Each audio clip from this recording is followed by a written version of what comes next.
Mulai pertama bersama keluarga kecil saya, kami menyapa kita semua. Selamat siang, Shalom Aleichem. Puji Tuhan.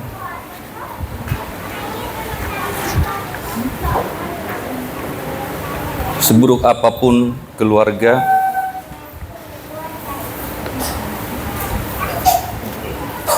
memiliki keluarga adalah lebih baik. Seburuk apapun gereja, tetap setia dalam persekutuan adalah lebih baik. Sesulit apa kita dalam Tuhan, dalam mengikut Tuhan, tetapi mengikut Tuhan lebih baik daripada mengikut dosa dan hawa nafsu kita. Amin Bapak Ibu. Amin. Dan kita melihat banyak kejadian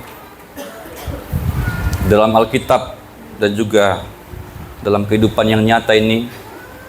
Setiap kali orang meninggalkan Tuhan, maka sesuatu yang buruk terjadi.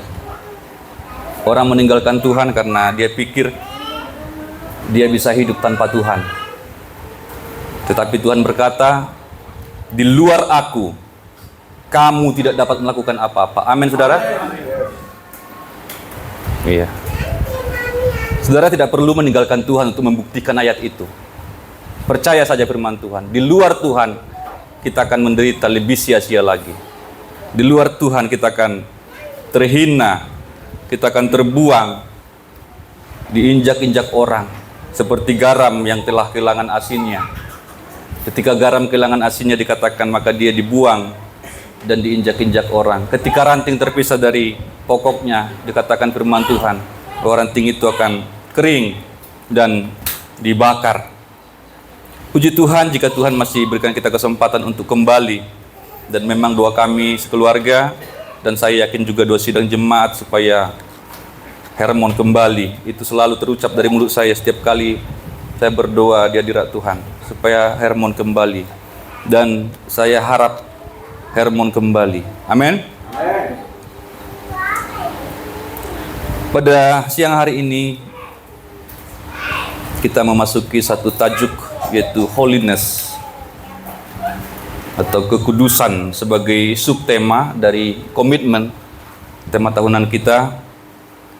Kekudusan merupakan komitmen atau dedikasi kepada Allah. Kita bacakan satu bagian firman Tuhan dari 1 Petrus pasal 1, silakan dibuka Alkitabnya. 1 Petrus pasal 1 ayat 13 mulai.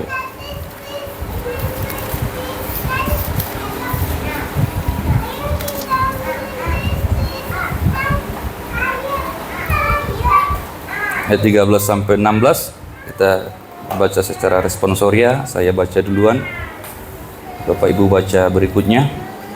Sekali lagi 1 Petrus pasal 1 ayat 13 mulai. Sebab itu, siapkanlah akal budimu, waspadalah dan berharaplah sepenuhnya pada anugerah yang akan diberikan kepadamu pada saat Yesus Kristus menyatakan diri.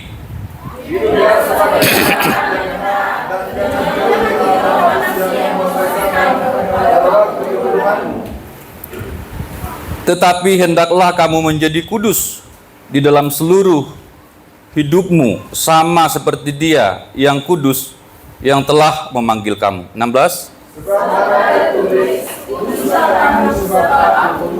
Iya. Bapak Ibu Saudara, kekudusan merupakan tema yang sangat penting di dalam Alkitab. Kekudusan adalah tema yang sangat penting di dalam kekristenan kita. Namun kita melihat bahwa gereja semakin longgar perihal kekudusan, karena mungkin terkontaminasi atau terpengaruh dari sekitar. Malah belakangan kekudusan ini sudah semakin jarang dibicarakan. Kekudusan semakin jarang dikotbahkan. Ketika saya memikirkan tema ini, Bapak Ibu, Saya juga mencoba melihat-lihat artikel-artikel atau khotbah-khotbah, dan memang benar. Bahkan pendeta-pendeta yang saya sangat kagumi tidak banyak berbicara tentang kekudusan. Ya. Ini menjadi sebuah alarm buat kita, sebuah pertanda bagi kita supaya kita sungguh-sungguh waspada. Karena sama dengan topik-topik tentang dosa yang sudah semakin jarang dibicarakan. Karena memang ini adalah topik yang keras, tema yang keras, dan tidak suka didengarkan. Orang-orang jemaat itu tidak suka mendengarkan tentang dosa, tentang teguran, tentang nasihat. Jemaat tidak suka mendengar tentang kekudusan. Sehingga hamba-hamba Tuhan juga tidak lagi membicarakannya. Padahal sebenarnya tema ini merupakan salah satu tema yang sangat sentral, terutama dalam gerakan Pentakosta di awal. Kekudusan, Roh Kudus, akhir zaman. Dan ini yang sekarang belakangan ini sudah semakin sepi. Ya. Coba Bapak Ibu perhatikan.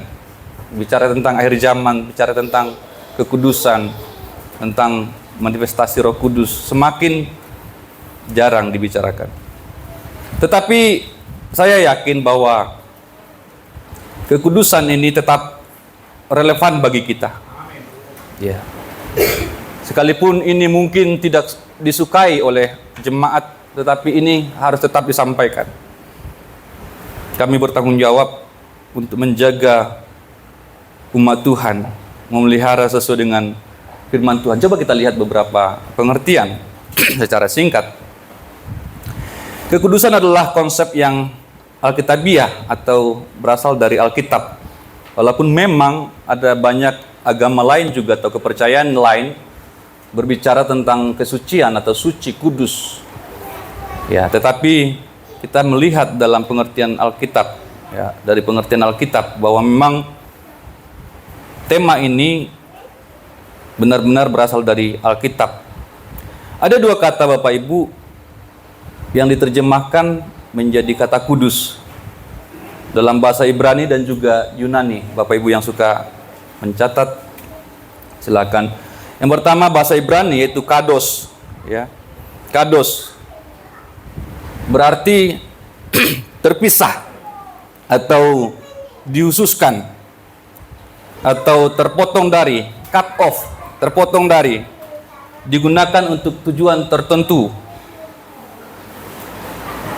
Digunakan untuk tujuan tertentu.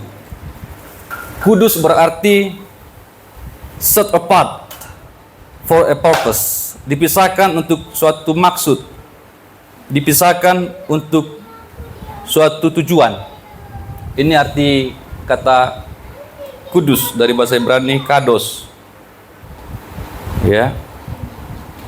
Jadi ketika kita berbicara tentang kudus, itu berarti terpisah untuk suatu maksud. Kuduskanlah mereka, kuduskanlah umatku, artinya terpisah dari bangsa lain.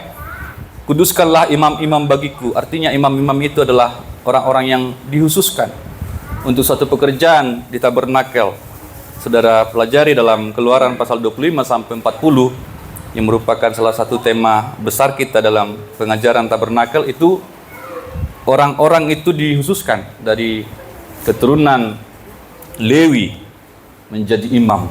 Artinya tidak ada yang bisa imam kecuali keturunan Lewi. Satu suku dari 12 suku Israel dihususkan atau dipisahkan untuk menjadi imam yang melayani di tabernakel. Melayani dalam arti mengurus segala perabotan, mengurus segala pengorbanan, mengurus segala tata cara ibadah. Kemudian dalam bahasa Yunani itu hagios, ya, hagios. Hagios juga memiliki pemikiran yang sama, yaitu mengenai keterpisahan dan kesucian terhadap Allah. dipisahkan, dikuduskan, disucikan bagi Allah. Kata Maha Kudus dalam Kisah Para Rasul pasal 2 ayat 27 dan kata kudus dalam Wahyu adalah terjemahan dari kata Yunani Hosios. Dalam terjemahan yang lain disebut suci. Ini setara artinya, kudus, suci, dan juga saleh. Ya, saleh. Saleh juga masuk pada kategori pengertian kudus. Ya. Ini pun jarang kita dengarkan sekarang ini. Ya. Istilah saleh. Ya. Jarang kita dengarkan. Ya, tapi itu pengertian kudus, dipisahkan bagi Allah. Sesungguhnya kita adalah orang-orang yang diambil dari dunia dan dipisahkan bagi Allah. Amin, Bapak Ibu. Ya. Sehingga kita bukan orang biasa lagi. Memang kita orang biasa, tetapi ketika kita dipisahkan bagi Allah, kita menjadi orang yang spesial, orang yang khusus. Maka sekecil apapun yang kita lakukan di dalam Tuhan, memang benar apa yang katakan Pak Situmorang tadi, memang guru saya, kita harus sungguh-sungguh hargai. Ya, hargai dengan sikap kita. Apapun yang diberikan kepada kita, jangan sampai kita tidak menghargai, apalagi yang berhubungan dengan pelayanan. Ya. Karena itu sesuatu yang kita lakukan khusus kepada Tuhan. Ini pengertian singkat dari dua kata. Ya. Kita masuk pada poin-poin yang akan saya sampaikan. Poin pertama, Allah yang memanggil kita adalah Allah yang kudus. Allah yang memanggil kita adalah Allah yang kudus. Kudus adalah atribut Allah. Kudus adalah kualitas hakikinya Tuhan. Di dalam Alkitab, kata kudus itu dipakai dalam pengertian yang tertinggi terhadap Allah. Allah itu kudus. Allah itu suci. Allah kudus dalam pengertian, ada beberapa pengertian yang saya ambil. Allah itu terpisah dari seluruh ciptaannya. Ya. Tidak ada yang setara dengan Allah. Dari seluruh ciptaan, baik ciptaan roh, ciptaan-ciptaan yang tidak terlihat dalam dunia roh maupun dalam dunia fisik ini, yang di langit, yang di bumi, bahkan di bawah bumi, tidak ada yang setara dengan Allah. Allah itu terpisah dari ciptaannya. Ya, ini pengertian kudus. Allah terpisah, berbeda, maafkan, dari ciptaannya. Kemudian pengertian kudus,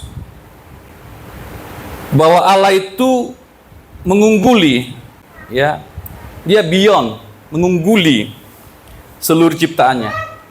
Allah itu lebih tinggi dari segala ciptaannya.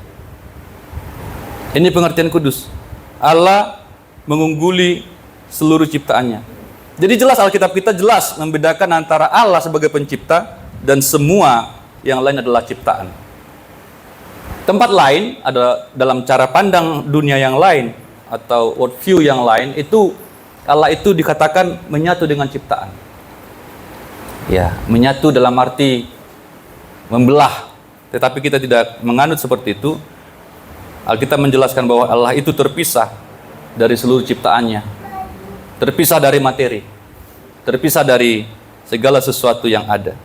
Bahkan Allah itu lebih tinggi atau mengungguli seluruh ciptaannya. Yang ketiga, Allah itu transenden atau tidak terjangkau oleh pikiran.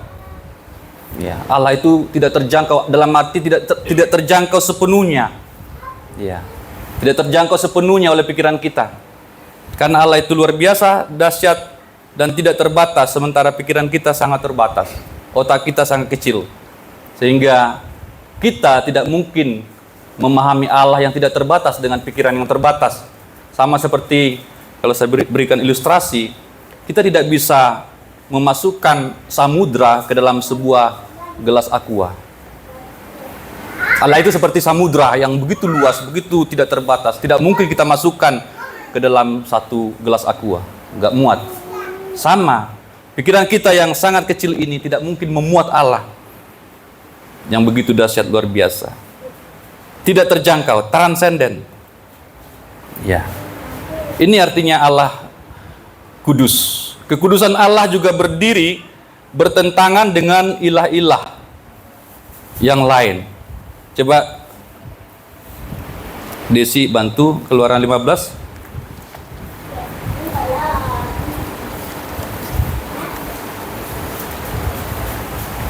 Jadi Allah kita Allah yang kudus, Allah yang terpisah dari ciptaan, Allah yang mengungguli ciptaan, Allah yang transenden atau tidak dapat terjangkau.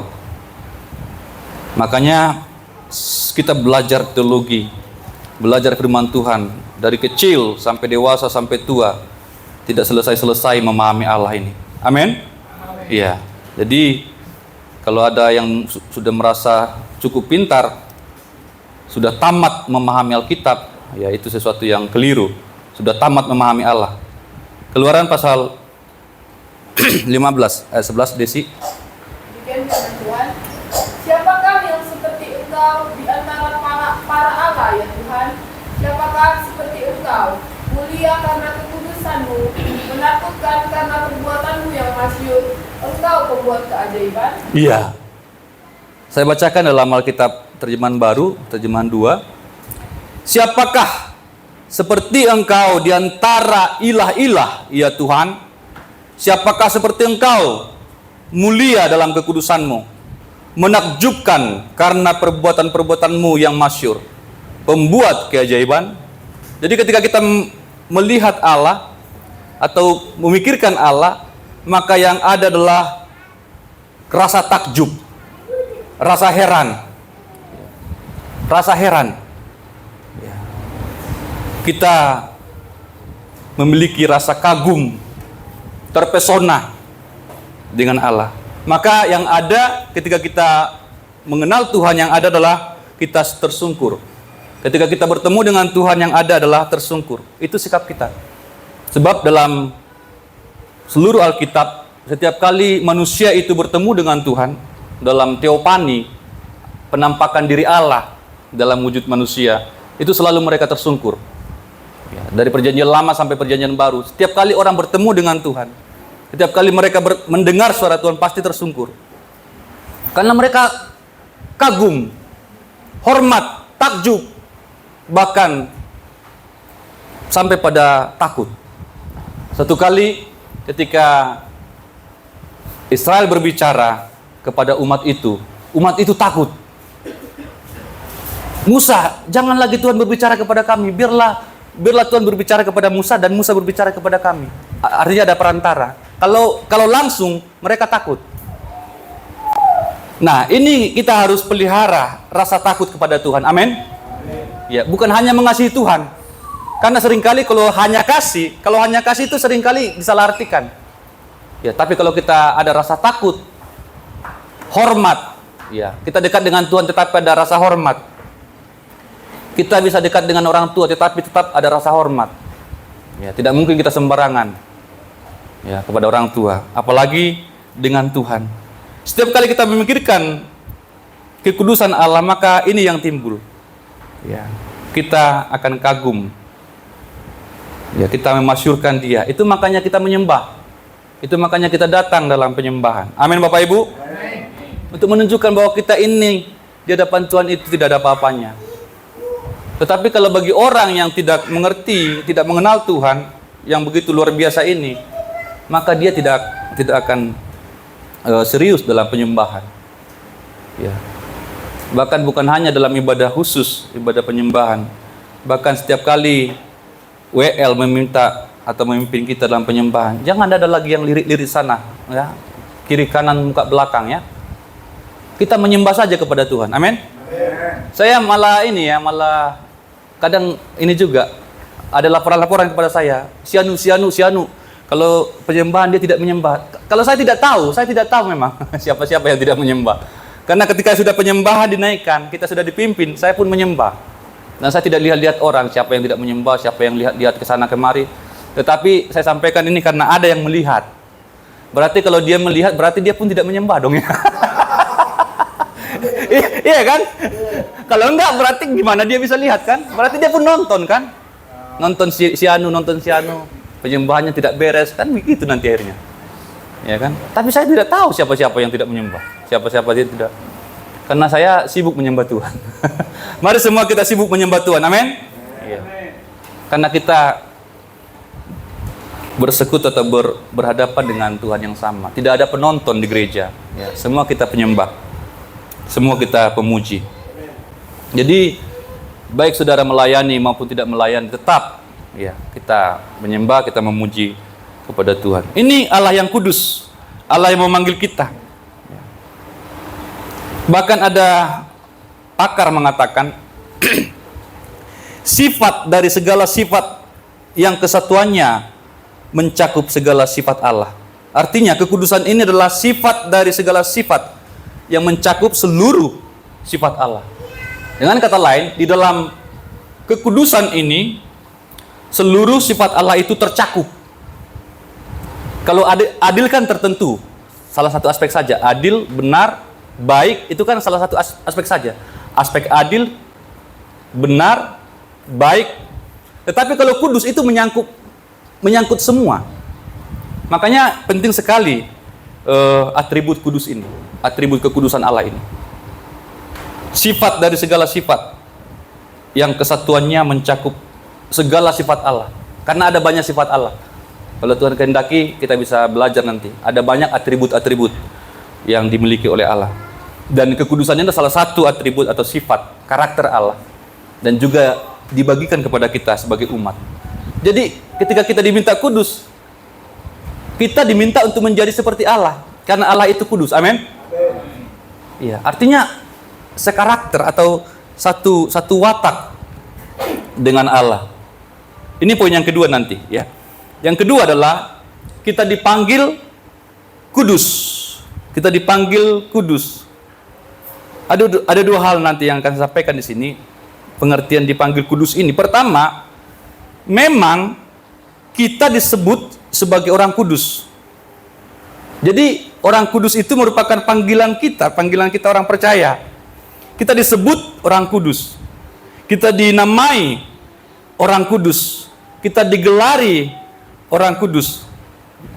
Nah, dalam hal ini sebutan sebagai orang kudus itu lepas dari tindakan kita. Lepas dari perilaku kita. Salah satu contoh yang paling nyata yaitu dalam surat Korintus. Rasul Paulus menyebut orang percaya di Korintus sebagai orang-orang kudus. Coba Desi bantu ya, supaya kita melihat. Jadi ini masih dalam kategori atau dalam pengertian sebutan, lepas dari perangai atau tindakan umat itu. Nah, di sini umat Korintus atau jemaat Korintus disebut sebagai orang-orang kudus. Tapi kita lihat nanti apakah perangai mereka adalah perangai yang kudus. Coba kita lihat dari 1 Korintus pasal 1 Desi, ayat 1 dan 2. Dari Paulus yang oleh kehendak Allah dipanggil menjadi Rasul Kristus Yesus, Ya. dan dari Sostenes, saudara kita, kepada jemaat Allah di Korintus, yaitu mereka yang dikuduskan dalam Kristus Yesus, dan yang dipanggil menjadi orang-orang kudus, Ya. dengan semua orang di segala tempat yang berseru kepada nama Tuhan kita Yesus Kristus, yaitu Tuhan mereka dan Tuhan kita. Iya, yang saya ingin garis bawahi adalah dipanggil menjadi orang-orang kudus. Jadi jemaat ini, jemaat Korintus ini dipanggil sebagai orang-orang kudus. Paulus menyebut mereka sebagai orang-orang kudus. Padahal, ya, perhatikan Bapak Ibu, ada yang kontras. Padahal perilaku mereka lebih kurang ajar dari bangsa kafir. Coba, ya, pasal 5 ayat 1 Desi. Perhatikan ya, mereka disebut atau dipanggil sebagai orang-orang kudus, ya. Tetapi perilaku mereka atau perangai mereka lebih jahat, lebih najis daripada bangsa kafir, dikatakan Paulus. Pasal 5 ayat yang pertama, Desi. Memang orang mendengar bahwa ada percabulan di antara kamu, dan percabulan yang begitu rupa, seperti yang tidak terdapat sekalipun di antara bangsa-bangsa yang tidak mengenal Allah. Kafir, terus? Yaitu bahwa ada orang yang hidup dengan istri ayahnya. Iya, ada orang yang hidup dengan istri ayahnya. Jadi di jemaat ini, di antara jemaat ini ada orang yang hidup dengan istri ayahnya. Artinya anak hidup dengan istri ayahnya, dengan ibunya. Berarti dengan ibunya, mungkin dengan ibu tirinya. Ini kan luar biasa. Tadi dipanggil orang kudus, tapi di sini perilakunya seperti ini. Jadi saya katakan, dalam poin pertama ini, kita disebut sebagai orang kudus lepas dari perilaku kita. Dan memang Tuhan mau supaya perilaku kita dan perangai kita sesuai dengan sebutan itu. Sama seperti ini Bapak Ibu. Di kampung kita kan banyak nama-nama yang baik. Contohnya si Labok gitu ya. Tetapi kan belum tentu si Labok ini Labok kan. Bisa beringas juga. Tetapi namanya memang si Labok. Tapi perangainya atau sifatnya tidak sama dengan namanya. Makanya sering juga diganti sama bapaknya. Ya. Karena namanya terlalu besar atau terlalu berat katanya. Mirip seperti itu. Jadi sebutan kita adalah orang kudus. Walaupun perangai kita belum seperti nama itu. Kemudian ada lagi yang dikatakan oleh Petrus bahwa kita disebut sebagai bangsa yang kudus. Kita disebut sebagai bangsa yang kudus. Coba Desi 1 Petrus pasal 2. Tinggal 5 menit lagi saya ini ya. Cepat Desi. Ayat 9 dan 10. Tetapi kamulah bangsa yang terpilih, imamat yang rajani, Iya. bangsa yang kudus, umat kepunyaan Allah sendiri, supaya kamu memberitakan perbuatan-perbuatan yang besar dari Dia yang telah memanggil kamu keluar dari kegelapan kepada terangnya yang ajaib. Iya, saya garis bawahi di sana adalah bangsa yang kudus. Kita menjadi satu bangsa yang kudus. Amin, Bapak Ibu. Iya, bangsa yang kudus. Dalam wahyu dikatakan imamat yang rajani. Bangsa yang kudus. Jadi orang percaya itu dari segala suku, dari segala zaman menjadi satu bangsa, disebut bangsa yang kudus. Ini sebutan juga. Kemudian pengertian yang ketiga, kita dipanggil kudus. Di sini saya sebutkan atau saya tuliskan, kita dipanggil supaya kudus. Kita dipanggil dengan tujuan supaya kita kudus. Maka di sini menjadi kudus adalah perintah dari Allah. Tadi sebutan, ini perintah. Artinya sesuatu yang harus kita lakukan. Kuduslah kamu, itu sebuah perintah. Ayo Pautagaul, kuduslah Pautagaul. Itu perintah. Tadi kan sebutan. Nah, sebutan itu seringkali tidak sesuai dengan perangainya. Tapi di sini Tuhan perintahkan kita supaya menjadi orang yang kudus. Menjadi kudus adalah tujuan Allah atas panggilan kita. Coba kembali 1 Petrus tadi. 1 Petrus 1, Desi, ayat 15 sampai 16. Tetapi hendaklah kamu menjadi kudus di dalam seluruh hidupmu. Ya, ini perintah. Terus? Sama seperti Dia yang kudus, yang telah memanggil kamu. Ya. Sebab ada tertulis, kuduslah kamu sebab aku kudus. Iya, kuduslah kamu sebab aku kudus. Ini yang Tuhan kehendaki. Kalau dalam Alkitab saya dikatakan begini, hendaklah kamu kudus sebab aku kudus. Iya. Ini yang Tuhan mau bawa. Karena dalam penciptaan pertama, manusia itu diciptakan seturut gambar dan rupa Allah. Dan ini adalah sifatnya Allah. Kudus ini adalah sifatnya Allah. Tuhan mau membawa kita kembali kepada sifat semula. Seperti sifat Allah dalam hal kekudusan. Ya. Kuduslah kamu sebab aku kudus. Ini perintah bagi kita. Ini tujuan dari panggilan kita. Kita dipanggil untuk menjadi kudus. Sebab Allah, poin pertama tadi, Allah yang memanggil kita adalah Allah yang kudus. Sehingga persekutuan kita adalah persekutuan yang sepadan, yang setara. Ya, perlu persekutuan atau hubungan yang sepadan. Makanya mencari pasangan juga yang sepadan ya, anak muda ya. Jangan cari yang terlalu tinggi, ya, yang sepadan, yang setara. Karena nanti kalau terlalu tinggi bisa kita dihina, ya kan? Kalau terlalu rendah kita bisa menghina dia. Cari yang sepadan. Dan di sini juga Tuhan mau supaya kita menjadi pasangan yang sepadan dengan Dia. Amin. Iya. Jadi kita tetap dalam ayat yang lain di dalam Ibrani dikatakan kejarlah kekudusan. Ini sebuah perintah yang harus kita usahakan. Dan kita berproses di sini, tidak dalam sehari. Ya, ada proses, ada progres di situ. Yang poin yang terakhir.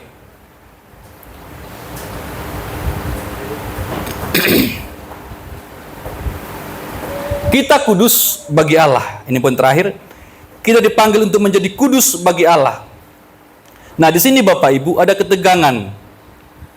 dalam kita menjalani kehidupan kekristenan kita. Mengapa? Ya, dikatakan dalam Alkitab, kita di dunia, tetapi bukan dari dunia. Ya, ini merupakan ketegangan. Kita ada di dunia, tetapi bukan dari dunia. Coba Yohanes 17 ayat 14, Desi. Aku telah memberikan firman-Mu kepada mereka, dan dunia membenci mereka, karena mereka bukan dari dunia, Ya. sama seperti aku, bukan dari dunia. Ya, ketika kita percaya, disebutkan bahwa kita bukan lagi dari dunia. Amin. Dan kewarganegaraan kita bukan lagi di sini, tapi di sorga. Ya memang kita warga negara bumi, tapi kita harus menyadari juga bahwa kita adalah warga kerajaan Allah. Amin. Nah, ini yang harus kita sadari selalu. Jangan lupa. Karena ada tanggung jawab menjadi warga kerajaan sorga. Kita bukan dari dunia. Kemudian pengertiannya yang kedua, kita di dunia tetapi tidak serupa dengan dunia. Roma 12 ayat 2. Janganlah kamu menjadi serupa dengan dunia ini, Iya. tetapi berubahlah oleh pembaharuan budimu, sehingga kamu dapat membedakan manakah kehendak Allah, apa yang baik, yang berkenan kepada Allah, dan yang sempurna. Iya, kudus berarti tidak serupa dengan dunia. Kudus berarti berbeda dengan dunia. Jadi jangan takut berbeda, walaupun kita sendiri yang berbeda. Asalkan berbedanya itu kita berbeda dalam kebenaran. Amin. Saya seringkali sampaikan di kaum muda ya. Kalau suatu saat nanti dunia ini sudah sebegitu rusak, ya, misalkan yang paling rusak tinggal kamu di dalam kelasmu itu yang tidak melakukan hubungan bebas atau pergaulan bebas. Ya, katakan yang paling ekstrim saya berikan contoh. Semua sudah hamil di kelasmu, tinggal kamu yang belum hamil. Terus kamu diolok-olok, ih, belum hamil. Gimana coba? Yang mana yang benar? Kamu sendiri yang tidak hamil. Ya, itu yang benar. Walaupun semua sudah hamil karena memang sudah bobrok, tidak peduli lagi pada firman Tuhan, tidak peduli lagi, tidak takut akan Tuhan, mengikuti tren. Bahkan dosa itu dianggap sebagai sesuatu yang mulia. Itu dikatakan oleh Paulus dalam Roma kan? Kehinaan mereka sebagai kemuliaan. Mereka menganggap kehinaan mereka sebagai kemuliaan. Nanti akan sampai di sana, bahkan sudah sampai pada hari ini. Apa yang hina dianggap mulia. Apa yang mulia dianggap hina. Banyak orang yang menganggap hina ibadah kita. Itu sudah terjadi Bapak Ibu. Dan banyak orang menganggap mulia ketika melakukan dosa. Ya, menganggap dirinya hebat, menganggap dirinya keren. Ya, ketika nanti sudah masuk di titik itu, apakah saudara masih bertahan berbeda? Semua sudah sama. Tetapi ini firman Tuhan. Kita di dunia ini tetapi tidak serupa dengan dunia. Dan ini berat. Makanya saya sebutkan ini sebuah ketegangan. Kadangkala kita bisa berpikir, siapa yang benar ini? Semua sudah. Karena kan dalam demokrasi kan suara terbanyak ya. Jadi suara terbanyak itu tidak selalu benar loh Bapak Ibu. Ya, tidak selalu benar. Bayangkan sudah semua melakukan hal yang sama. Apakah anak muda ini masih bertahan? Apakah kita masih bertahan di sana? Mempertahankan kesucian kita. Ini tidak mudah. Tetapi saya katakan, saya tegaskan, sekalipun kita sendiri, kita tetap berdiri dalam kekudusan. Amin.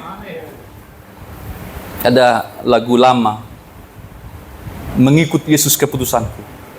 Kemudian ada syairnya atau kalimatnya, walau sendiri ku tetap ikut, walau sendiri ku tetap ikut.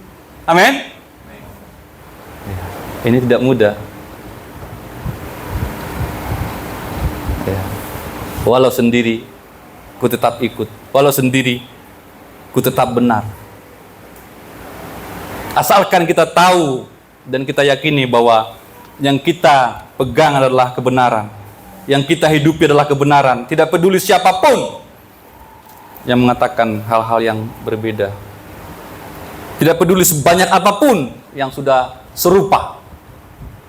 Karena apalagi anak muda itu ya, kalau anak muda itu kan pengen sama ya, pengen sama-sama, pengen sepakat dalam segala hal. Kalau berbeda merasa aneh.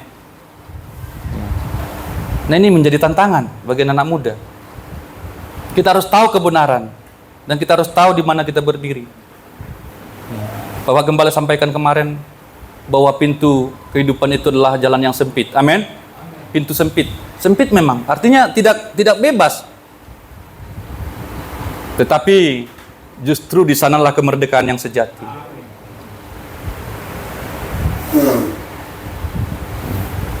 The truth will set you free. Kebenaran itu akan memerdekakan kamu. Kebenaran itu yang memerdekakan kita. Bukan hawa nafsu, bukan dunia dengan hingar-bingarnya. Tapi kebenaran itu yang memberikan kita kemerdekaan yang sepenuhnya. Yang ketiga, pengertian dari kita kudus bagi Allah. Kita di dunia, tetapi hidup bagi Allah. Ayat yang pertama dari Roma 12 tadi, Desi. Karena itu, saudara-saudara, demi kemurahan Allah, aku menasihatkan kamu, Ya. supaya kamu mempersembahkan tubuhmu sebagai persembahan yang hidup, yang kudus, dan yang berkenan kepada Allah. Amin. Jadi selama hidup kita sebagai persembahan yang hidup bagi Allah. Ya. Untuk menjadi persembahan yang hidup bagi Allah, ada hal-hal yang harus kita matikan dalam diri ini. Ya. Hawa nafsu harus kita sangkali. Keegoisan kita, keakuan kita harus kita sangkali. Dan hal-hal yang tidak berkenan kepada Tuhan. Itu artinya mempersembahkan hidup sebagai persembahan yang hidup. Mempersembahkan tubuh sebagai persembahan yang hidup. Iya. Ini yang kudus bagi Allah. Iya. Kita di dunia ini tetapi hidup bagi Allah. Iya. Kekudusan membuat Allah melampaui segala sesuatu. Di poin pertama tadi, kekudusan membuat Allah melampaui segala sesuatu. Dan juga kalau kita artikan bagi kita, kekudusan juga akan menempatkan kita pada kualitas hidup yang melebihi orang-orang yang tidak beriman. Amin. Kekudusan itu akan menempatkan kita di atas. Kebenaran itu akan menempatkan kita di atas. Apapun arus dunia, ini salah satu kunci. Ya, bahwa kita harus tetap benar. Apapun gelombang, apapun arus dunia yang sedang terjadi. Jika kita menjadi orang benar, orang yang kudus, maka kita selalu berada di atas. Ya.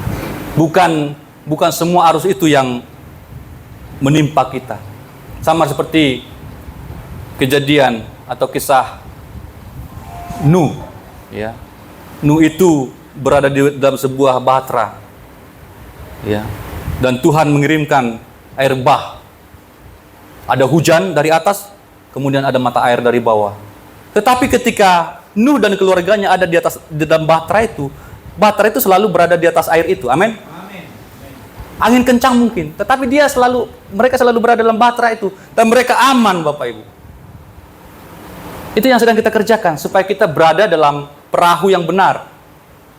Ya. Kalau kita menjadi orang kudus, maka nilai kita atau kualitas hidup kita akan selalu berada di atas rata-rata. Amin. Karena ini yang semakin langka, saya sampaikan tadi di awal. Kekudusan sudah semakin kendor, kekudusan semakin langka, dan barang yang langka itu akan semakin mahal. Coba tanyakan siapa saja yang sudah berpengalaman. Semua barang yang langka akan semakin mahal. Dan kekudusan ini semakin langka, maka tetap harus kita pelihara supaya kita sebagai orang-orang yang hidupnya atau nilainya itu semakin mahal. Amin. Dan Tuhan dan orang-orang akan mencari kita nanti. Saya yakin. Orang-orang akan mencari orang yang jujur. Orang-orang akan mencari, ya, orang-orang kaya akan mencari orang yang bisa dipercaya, ya, orang yang saleh, orang yang takut akan Tuhan. Karena memang sudah susah ditemukan. Maka siap-siaplah kita panen, saudara. Amin. Siap-siap panen. Amin. Ini kebenaran. Ya. Siap-siap panen karena sudah semakin mahal. Semua orang pikirannya mikirin bagaimana supaya nipu. Tadi Hermon sudah saksikan. Otaknya semua bagaimana supaya nipu. Bisa nipu. Saya jumpa Pak Utagaul, gimana cara menipu Pak Utagaul ini ya. Saya jumpa Pak Situmorang, gimana cara menipu Pak Situmorang ini ya. Otaknya semua nipu semua. Coba bayangkan kalau orang bertemu dengan kita adalah orang yang jujur. Iya. Banyak sekarang Bapak Ibu ya. Banyak sekarang orang-orang kaya yang bingung mau kasih hartanya ke siapa. Iya. Banyak orang kaya yang bingung mau kasih hartanya ke siapa. Mari Bapak Ibu, teman-teman, siap-siap semua. Amin. Anak-anak muda, ini bukan omong kosong. Bukan omong kosong. Ada banyak ada banyak orang yang tidak punya keturunan. Saya kemarin jumpa dengan teman saya, ada orang Inggris yang punya banyak sekali duit, tetapi tidak punya keluarga, dan dia akan meninggal sebentar lagi, dan karena dia sudah cancer, sudah advance, ya dia akan meninggal, dia sudah divonis dokter beberapa bulan. Jadi dia cari orang yang bisa dipercaya, yang jujur. Kita bisa dapatkan harta-harta yang luar biasa nanti. Ya. Asalkan kita mau berjalan dalam kebenaran. Saya tutup di sini Bapak Ibu. Ya, kita baca bersama-sama. Lumayan panjang, tapi tidak mengapa. Kita baca bersama-sama untuk menutup khotbah ini. 1, 2, 3. Tuntutan Allah akan kekudusan kita bertujuan untuk menempatkan kualitas hidup kita melampaui orang-orang yang tidak beriman. Ini tujuan Allah. Bukan untuk menyiksa kita, apa ini kekudusan ini? Terlalu susah untuk kudusin. Bukan, untuk meningkatkan atau untuk membawa kita semakin naik. Ya. Dan orang-orang akan mencari kita. Mana ya orang jujur? Mana ya orang yang saleh? Mana ya orang yang takut akan Tuhan? Semakin jarang, semakin langka, maka kita akan semakin mahal. Siap-siaplah untuk menerima berkat Tuhan dari kekudusan. Amin. Ini firman Tuhan bagi kita pada siang hari ini. Saya serahkan Bapak Gembala. Silakan Bapak Gembala.